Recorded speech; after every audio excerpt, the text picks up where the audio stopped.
Bonjour à toutes et à tous et bienvenue dans votre nouvelle émission Tech Culture avec mon nouvel invité, c'est François Chauvin, fondateur et CEO de Direct Skills. Bonjour François. Bonjour.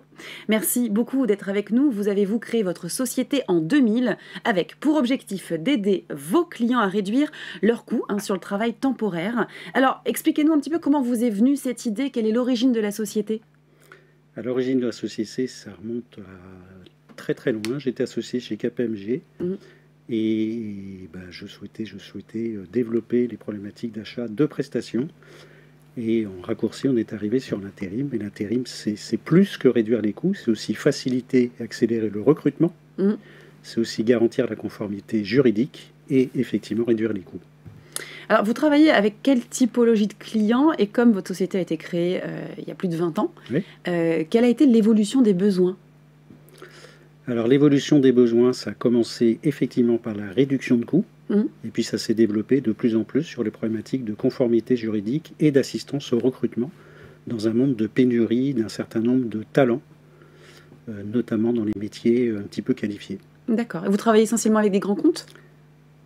Quasi exclusivement avec des grands comptes, c'est des entreprises qui ont des gros volumes, des gros besoins d'intérimaires. D'accord.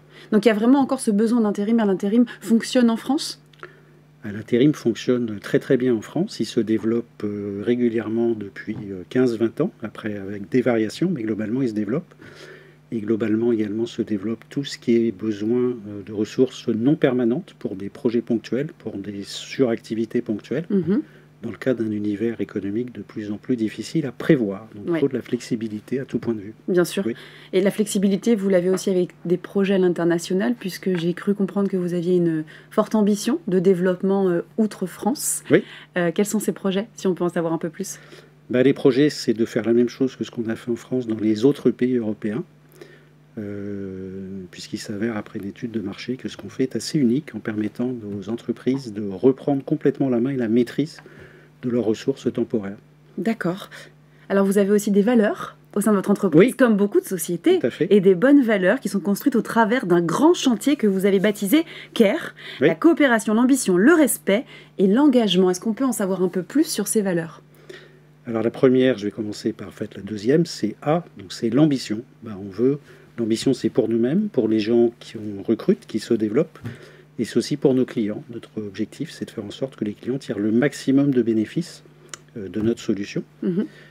Coopération, c'est la première, c'est ARE, donc c'est travailler, coopérer ensemble, coopérer avec nos clients. On développe le produit avec le client, travaillant avec eux. Et aussi, on a beaucoup de partenaires fournisseurs. Et donc, c'est coopération avec tous ces gens-là. La troisième, c'est le respect. C'est le respect de nos valeurs, c'est le respect entre nous, le respect de nos engagements envers nos clients.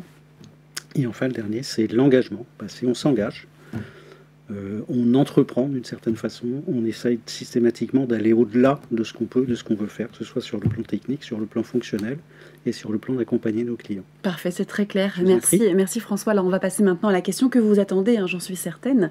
C'est la question sans filtre. Et c'est la suivante, pourquoi proposer l'auto-facturation alors que c'est le travail des agences d'intérim d'émettre des factures?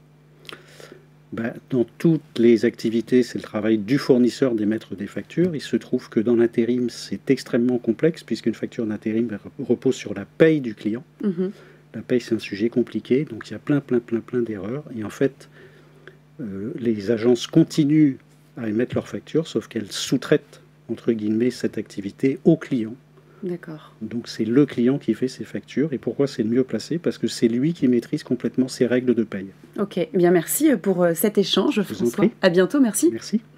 Merci à vous de nous avoir suivis. On vous donne rendez-vous très rapidement pour de nouvelles émissions Tech Culture, toujours sur Digitechnologie. Merci à vous.